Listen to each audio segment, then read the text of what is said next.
Hello दोस्तों, आज के लेक्चर में हम पढ़ने वाले हैं एप्लीकेशंस ऑफ फार्मास्यूटिकल बायोटेक्नोलॉजी। जो हमारी फार्मास्यूटिकल बायोटेक्नोलॉजी है उसकी क्या क्या एप्लीकेशन होती हैं, ठीक है, उसका स्कोप क्या है और उसके टाइप्स क्या हैं, ये हम आज के लेक्चर में कवर करने वाले। इसके पिछले लेक्चर में हमने इसका इंट्रोडक्शन एंड इसका हमारा हिस्ट्री बैकग्राउंड क्या था एंड उसके ऑब्जेक्टिव्स क्या थे, ये कवर किया था। अगर जो आप पिछला वीडियो देखना चाहते हैं तो इसकी डिस्क्रिप्शन में लिंक दी हुई है, वहाँ से जाके आप देख सकते हैं। तो चलिए शुरू करते हैं इसके एप्लीकेशन ऑफ फार्मास्यूटिकल बायोटेक्नोलॉजी। सबसे पहले बात करते हैं कि बायोटेक्नोलॉजी जो है हमारी एक वैरायटी ऑफ एप्लीकेशंस रखती है, ठीक है, in the field of medicine. Means medicines के फील्ड में जो हमारी फार्मास्यूटिकल इंडस्ट्री होती है उसकी फील्ड में जो हमारी बायोटेक्नोलॉजी है वो बहुत सारी ब्रांचेस रखती है, जिससे हमारे जो ह्यूमन बीइंग है वो ट्रीट होते हैं और वो अपना जो हेल्थ है वो मेंटेन करते हैं, ठीक है। Some of the biotechnology application in medicine includes following. उनमें से कुछ बायोटेक्नोलॉजी की जो एप्लीकेशन है वो यहाँ पे दी गई हैं, जो कि हम पढ़ेंगे। अच्छे से उसका ब्रीफ डिस्क्रिप्शन लेंगे और समझेंगे कि किस टाइप से ये जो है हमारे ह्यूमन बीइंग को सही कर रही हैं, ठीक है, किस टाइप से वो आगे बढ़ा रही हैं। तो सबसे पहले हमारा आता है वो हमारा आता है रिकम्बिनेंट इंसुलिन। मीन्स पहला हमारा होता है रिकम्बिनेंट इंसुलिन। इस रिकम्बिनेंट इंसुलिन को जानने के लिए सबसे पहले देखते हैं कि आखिर होता क्या है रिकम्बिनेंट इंसुलिन। तो इसमें दिया गया था specific gene sequence that codes for human insulin was introduced in E coli. तो सबसे पहले क्या करते हैं हम इसको बनाने में, सबसे पहली जो प्रक्रिया हमारी होती है उसमें क्या करते हैं, जो हमारा ह्यूमन होता है, ठीक है, उसमें जो पैनक्रियाज होता है, जो बीटा सेल्स होती हैं, ठीक है, उन बीटा सेल्स में जो डीएनए होता है, ठीक है, उस डीएनए का जो डीएनए सीक्वेंस होता है जो कि ये हमारा इम्पॉर्टेंट होता है फॉर द इंसुलिन के प्रोडक्शन के लिए, ठीक है। जो बीटा सेल्स होती हैं वो हमारी इंसुलिन बनाती हैं ह्यूमंस में, ठीक है। और जो हमारा वो जो जीन का सीक्वेंस होता है उसको पहले हम ह्यूमंस के सेल से अलग कर लेते हैं, ठीक है। और उस ह्यूमन जीन सीक्वेंस को जो है हम उसको उठा के ई कोलाई जो हम बैक्टीरिया होता है उसके अंदर डाल देते हैं, ठीक है, उसको इंट्रोड्यूस करते हैं, ठीक। अब ये हमारा क्या हो गया, एक बेसिक इन्फॉर्मेशन हो गई रिकम्बिनेंट इंसुलिन बनाते कैसे हैं। तो सबसे पहले क्या करते हैं, एक ह्यूमन की जो पैनक्रियाज की बीटा सेल्स होती है उसका डीएनए का जो स्पेसिफिक सीक्वेंस होता है जो कि जिम्मेदार होता है इंसुलिन बनाने के लिए, उसको लेते हैं और ह्यूमन से निकाल के उसको हम ई कोलाई जो बैक्टीरिया होता है उसमें डाल देते हैं, ठीक है। The gene sequence altered the genetic composition of E coli cell. अब जब हम जीन सीक्वेंस उसमें डालेंगे ई कोलाई में, ठीक है, तो जो ई कोलाई बैक्टीरिया है उसका जो जीन मतलब कि जो उसका जो डीएनए फिर जेनेटिक सीक्वेंस होता है, जेनेटिक जो कंपोजिशन होता है उसमें अल्टरेशन कॉज करता है, ठीक है, मतलब कि उसमें कुछ जगह पे जुड़ेगा टूटेगा, ठीक है, ये काम उसमें करेगा। Within 24 hour several E coli bacteria containing the recombinant human insulin gene were produced. 24 घंटे के अंदर जो ई कोलाई बैक्टीरिया होता है, ठीक है, वो रिकम्बिनेंट इंसुलिन मतलब कि जो बैक्टीरिया होता है उनके जीन के अंदर वो रिकम्बिनेंट इंसुलिन जो है वो प्रवेश कर जाता है और नए बैक्टीरिया भी इसी तरह बनाने लगता है, ठीक है। The recombinant insulin was isolated from E coli. और जब ऐसे उनमें प्रोडक्शन होने लगता है तब उसको जो है रिकम्बिनेंट इंसुलिन जो होता है वो ई कोलाई से बाहर निकाल देते हैं। तो ये हमारी बेसिक इन्फॉर्मेशन हो जाएगी रिकम्बिनेंट इंसुलिन, ठीक है। अब सेकंड पे हम देखते हैं, सेकंड हमारी आती है जीन थेरेपी। अब जीन थेरेपी क्या होती है ये चलिए देखते हैं। सेकंड नंबर पे हमारी आएगी gene therapy. Gene therapy holds the most promising answer to the problems of genetic diseases. Means क्या है कि जैसे हम जानते हैं कि जेनेटिक डिजीज़ जो होती हैं वो पीढ़ी दर पीढ़ी जो है वो चलती रहती है। जैसे कि किसी के दादाजी में था, फिर दादाजी से पिताजी में आएगा, फिर पिताजी से क्या है वो बच्चे में आएगा, ये होती है जेनेटिक डिजीज़, ठीक है। तो जेनेटिक डिजीज़ को ट्रीट करने के लिए जीन थेरेपी जो है वो बहुत ही अच्छा एक उपाय है, ठीक है। तो gene therapy use to treat genetic disorder usually by insertion of normal gene और correct gene for the defective and ineffective into the individual with the help of vector such as retrovirus, adenovirus and herpes simple viruses. Means क्या है इसका कहने का तात्पर्य ये यहाँ पे हो रहा है कि जो जेनेटिक डिसऑर्डर्स होते हैं, ठीक है, डिसऑर्डर जो होते हैं उनको ट्रीट करने के लिए जो जीन थेरेपी होती है उसमें क्या करते हैं कि जैसे एक कोई व्यक्ति है, ठीक है, उसको कोई जेनेटिक डिसऑर्डर है, ठीक है, तो उसका क्या करेंगे, उसके जीन में जो डिफेक्टिव जीन होगा, ठीक है, जिसकी वजह से वह डिसऑर्डर हो रहा है उसको हटा के, ठीक है, उसको इनएक्टिव कर देंगे फिर डिफेक्टिव कर देंगे, ठीक है।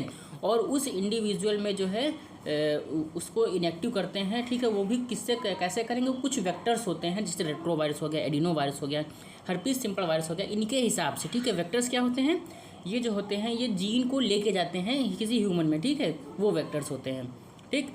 वो उसमें लेके ह्यूमंस में लेके जाएंगे और वो जो जीन होता है, जो सीक्वेंस होता है, ठीक है, वो उसको इनएक्टिव कर देगा या फिर डिफेक्ट दोनों की हटा देगा, ठीक है, वो करेक्ट कर देगा। तो ऐसे हम इसको जेनेटिक डिसऑर्डर को जीन थेरेपी से ट्रीट करते हैं। The normal gene replaces the defective और inactive gene and carried out the functions, ठीक है। अब क्या कहना है, जैसे हमने वेक्टर्स की सहायता से जो हमारा करेक्ट जीन है वो किसी ह्यूमन के अंदर डाला, ठीक है। तो जब ह्यूमन का जो जीन होगा जो कि डिफेक्टिव है, ठीक है, जो कि हमारा डिसऑर्डर कॉज कर रहा है, उसकी जगह पे जाके हमारा जो अच्छा वाला जीन है वो जाके वहाँ पे जो क्या बोलते हैं चिपक जाएगा और उसको वहाँ से हटा देगा, ठीक है। तो the therapy has the highest chance of developing a permanent cure if introduced in the earlier stage of life. क्या कह रहा है कि ये थेरेपी जो होती है ये बहुत ही ज़्यादा परमानेंट क्योर देती है। अगर जो हम जल्दी छोटे बच्चों में जो है करते हैं तो वो लॉन्ग पीरियड के लिए मतलब कि अच्छा रहती है, परमानेंट क्योर देती है, ठीक। ये हमारी होती है जीन थेरेपी। जीन थेरेपी का बेसिक नॉलेज ये होता है कि जैसे कोई जेनेटिक डिसऑर्डर चलता आ रहा है, ठीक है। अब जेनेटिक डिसऑर्डर है तो वो जीन्स में ही होगा, ठीक है। तो उन जीन्स को क्या करेंगे, उन जीन्स को हम दूसरे जीन से रिप्लेस कर देते हैं। सिंपल सी मीनिंग होती है जेनेटिक जीन थेरेपी का, यही होता है, ठीक है। फिर हम आगे देखते हैं, हमारा तीसरा हमारे एप्लीकेशन होती है molecular diagnosis. The medical diagnosis is the another application of biotechnology in the health sector. Means ये तो हमारा एक और मेडिकल डायग्नोसिस जो होता है ये बायोटेक्नोलॉजी का एक अदर एप्लीकेशन होता है, ठीक है। Many times of pathogen concentration increase by the time the disease is diagnose, ठीक है। जो हमारे पैथोजेंस होते हैं बहुत टाइम पे जो कंसंट्रेशन को बढ़ाते रहते हैं, ठीक है, डिजीज जब डायग्नोस होती है उसको बढ़ाते रहते हैं। Hence early diagnosis and knowledge of pathophysiology was essential for the effective cure. अब इससे क्या होता है, जैसे शुरुआत जब कोई भी हमारी बीमारी होती है किसी भी पैथोजन के कारण, ठीक है, तो जो सब शुरुआत होती है तो उस इंसान के कारण, उस एनिमल के अंदर वो जो पैथोजन होते हैं वो उनकी कंसंट्रेशन कम होती है, ठीक है। लेकिन टाइम जैसे भी बीतता जाएगा वैसे ही वो अपना प्रोडक्शन बढ़ाएंगे, ठीक है, प्रोडक्शन बढ़ाते रहेंगे अपनी, उनकी जो नंबर होता है, नंबर ऑफ पैथोजेंस होता है वो इंक्रीज़ होता रहता है, ठीक है। तो इसमें क्या करते हैं, तो हमारी बायोटेक्नोलॉजी होती है ये उसको डायग्नोज जितनी जल्दी कर पाएगी उतना ही अच्छा होता है भाई। जितनी जल्दी वो डायग्नोज करेगी उतनी जल्दी तुम दवा खाओगे, उतनी जल्दी वो पैथोजेंस हो ट्रीट होंगे, किल्स होंगे, ठीक, उतनी जल्दी हम क्योर हो जाएंगे, ठीक है। तो इसमें ये बताया गया है कि उन पैथोजेंस को डायग्नोज करने के लिए हम बायोटेक्नोलॉजी को यूज़ करते हैं। Hence early diagnosis and knowledge of pathology essential for the effective care, ठीक है। यहीं पे भी बताया गया है कि जल्दी भाई उसको डायग्नोज करेंगे और उसको जो है इफेक्टिव क्योर दे देंगे, ठीक है। This can be achieved with the help of techniques such as recombinant DNA technology, polymerase chain reaction and enzyme linked amino sorbent assay, इसे बोलते हैं एलाइजा, ठीक है। अब ये कहते हैं कि ये डायग्नोसिस जो हमारी होती है ये 2-3 टेक्निक्स के थ्रू होती है, ठीक है। जिसमें पहली हमारी टेक्निक होती है रिकम्बिनेंट डीएनए टेक्नोलॉजी, जो कि आगे आने वाले लेक्चर में हम पढ़ेंगे, आगे हम हमारे सिलेबस में दिया हुआ है, ठीक है। पॉलीमरेज चेन रिएक्शन पीसीआर जिसके बोलते हैं, और हमारा एलाइजा होता है एंजाइम लिंक्ड एमिनो सॉर्बेंट एसे जो हमारा होता है। ये सारे जाते हैं मॉलिक्यूलर डायग्नोसिस के अंदर, ठीक है। अगली हमारी एप्लीकेशन होती है फार्माकोजीनोमिक्स, ठीक है। तो pharmagenomics has led to the production of drugs that are best suited to an individual genetic makeup. Pharmagenomics क्या होता है कि किसी एक पार्टिकुलर पर्सन कि जैसे कोई पार्टिकुलर पर्सन है उसी के लिए जो है ड्रग बनाई जाती है जो कि उसके जेनेटिक मटेरियल जो होता है, ठीक है, जेनेटिक मेकअप होता है उसको सूट करे, अच्छे से सूट करे, ठीक है। It can be applied to diseases such as cancer, depression, HIV, asthma. ये हमारा जो फार्माकोजेनेटिक्स है ये मेनली जो हमारा यूज़ किया जाता है कैंसर हो गया, डिप्रेशन हो गया, ठीक है, HIV, अस्थमा, इन जैसी बीमारियों में यूज़ किया जाता है, ठीक है। अब इसके आगे हमारा एक और आती है, वो हमारी एप्लीकेशन होती है एडिबल वैक्सीन बनाना। एडिबल वैक्सीन हमको नाम से पता चल रहा है कि हाँ एडिबल खाने वाली कोई वैक्सीन होगी इस टाइप का, ठीक है। जैसे हमारा होता है vaccines are obtained by animal and cell culture, ठीक है। हमको ये तो पता है भाई कि जो हमारी वैक्सीन्स होती हैं वो कैसे बनती हैं, भाई या तो वो एनिमल सेल से बनेंगी या तो वो हमारी क्या बोलते हैं सेल कल्चर से बनेंगी, ठीक है, एनिमल एंड सेल कल्चर से बनती हैं। These vaccines contain inactivated pathogens. अब वैक्सीन से हमको ये भी पता है कि जो हमारे पैथोजेंस होते हैं वो इनएक्टिव फॉर्म में होते हैं, और ये इनका एक मेनली रीज़न वैक्सीन देने का ये होता है जैसे हमारी बॉडी में अगर जो हम इनएक्टिव पैथोजन को देंगे, ठीक है, तो हमारी बॉडी का जो डिफेंस मैकेनिज्म है वो एक्टिवेट होगा और उन पैथोजन्स को मारेगा और उसकी मेमोरी जो है वो सेव कर लेगा। जब आगे कोई ऐसा ही पैथोजन आएगा तो उसको लड़ने के लिए पहले से ही उसमें हमारी जो एंटीबायोटिक्स होती हैं वो वहाँ पे तैयार होती हैं, ठीक है, ये यहाँ पे होता है। तो transgenic plants can produce antigens that can be used as edible vaccines. कहते हैं जो ट्रांसजेनिक प्लांट्स होते हैं वो प्रोड्यूस करते हैं एंटीजेंस, ठीक है, जो कि हमारा एडिबल वैक्सीन के रूप में यूज़ किया जाता है। Antigenic proteins from several pathogens can be express in plants such as tomato banana. कह रहे हैं कि एंटीजेनिक जो प्रोटीन्स होती हैं वो कुछ मतलब कि इस पर प्लांट्स में दी जाती हैं, ठीक है, जैसे कि हमारा टमाटो बनाना इन सारे प्लांट में दी जाती हैं, ठीक है। Transgenic sugar beet can treat foot and mouth disease, ठीक है। अब जैसे हमारा ट्रांसजेनिक जो हमारा शुगर बीट होता है वो हमारी पैर और माउथ की जो डिजीज़ होती हैं एनिमल में, ठीक है, उनको ट्रीट करता है, ठीक है। और जो ट्रांसजेनिक बनाना एंड टमाटो होता है वो क्योर करता है कॉलरा एंड हेपेटाइटिस बी को, ठीक है। तो ये यहाँ पे इसकी कुछ एप्लीकेशंस जो हैं वो बायोटेक्नोलॉजी की कंप्लीट होती हैं, ठीक है। अब आगे हम बात करते हैं टाइप ऑफ बायोटेक्नोलॉजी, ठीक है। तो बायोटेक्नोलॉजी की मेनली 4 टाइप की बायोटेक्नोलॉजी होती है, ठीक है। अगर जो हम मेनली देखने चाहें कि भाई अगर जो ऐसे देखें कि कितने टाइप की बायोटेक्नोलॉजी होती है तो सिंपल से आप कह सकते हैं 4 टाइप की बायोटेक्नोलॉजी होती है। पहली हमारी होती है मेडिसिनल बायोटेक्नोलॉजी या फिर इसको बोलते हैं रेड बायोटेक्नोलॉजी, ठीक है। एंड दूसरी होती है एग्रीकल्चर बायोटेक्नोलॉजी जिसे हम ग्रीन बायोटेक्नोलॉजी बोलते हैं। तीसरी होती है इंडस्ट्रियल और चौथी होती है मरीन बायोटेक्नोलॉजी। तो सबसे पहले हम बात करते हैं मेडिकल बायोटेक्नोलॉजी या फिर रेड बायोटेक्नोलॉजी के बारे में, ठीक है। तो इसमें क्या होता है, इसमें हम स्टडी करते हैं health care improvement, new therapies, diagnostic aids and treatments और मेथड्स। मतलब कि इस बायोटेक्नोलॉजी की हेल्प से हम मेडिकल की लाइन में, ठीक है, हम क्या इफ़ेक्ट दिखा सकते हैं, मतलब कि क्या उसका यूज़ कर सकते हैं, इसमें हम ये स्टडी करते हैं। जैसे भाई ये कुछ नई थेरेपीज़ बायोटेक्नोलॉजी के हिसाब से कर सकते हैं, ठीक है, कुछ डायग्नोस्टिक एड्स से होती हैं वो हम कर सकते हैं, ट्रीटमेंट कर सकते हैं, ये सारी इसमें कवर होती हैं।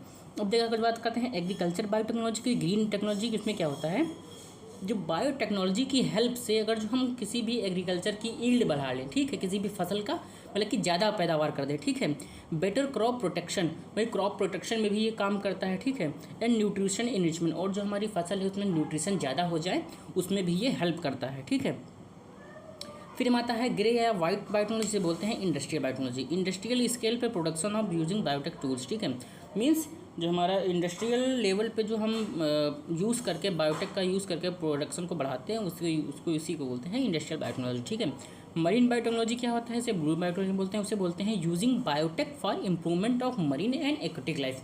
जो मरीन और एक्वेटिक लाइफ होता है उसको इम्प्रूव करने के लिए जो हम बायोटेक्नोलॉजी का अध्ययन करते हैं उसको बोलते हैं मरीन बायोटेक्नोलॉजी, ठीक है। कुछ अदर टाइप भी होते हैं हमारी बायोटेक्नोलॉजी के, जैसे हमारा होता है रेड हो गया, वाइट हो, ग्रीन एंड ब्लू, ये तो हमने मेनली पढ़ ही लिए हैं, ठीक है। लेकिन इसके अलावा भी कुछ होते हैं, ठीक है। जैसे हमारा होता है येलो, तो येलो में क्या होता है, फूड एंड न्यूट्रिशन के बारे में हम देखते हैं कि बायोटेक्नोलॉजी किस टाइप्स की किस तरह से हेल्प कर रही है, ठीक है। एंड ग्रे में हमारा इन्वायरमेंटल बायोटेक्नोलॉजी हो जाएगा, गोल्ड में हमारा bioinformatics and computer science हो जाएगा, एंड ब्राउन में biotechnology to desert and dry regions, जो हमारे ड्राई रीजन होते हैं वहाँ पे ये होता है, ठीक है। वायलेट में हमारा क्या होता है, लॉ, एथिक्स एंड फिलॉसफी के बारे में होता है, एंड डार्क में हमारा आता है बायोटेरिज्म एंड बायोलॉजिकल वारफेयर के बारे में, ठीक है, वारफेयर के बारे में। तो ये हमारा हो गया types and application of pharmaceutical biotechnology. इसके आगे आने वाले लेक्चर में हम इसके आगे के पार्ट कवर करते रहेंगे, ठीक है। और इस सीरीज़ से जुड़ने के लिए डिस्क्रिप्शन में लिंक दी है, ठीक है, वहाँ से जाके इसका पिछला पार्ट भी आप देख सकते हैं। अपडेटेड रहने के लिए हमारे चैनल को सब्सक्राइब जरूर करिएगा। Thank you.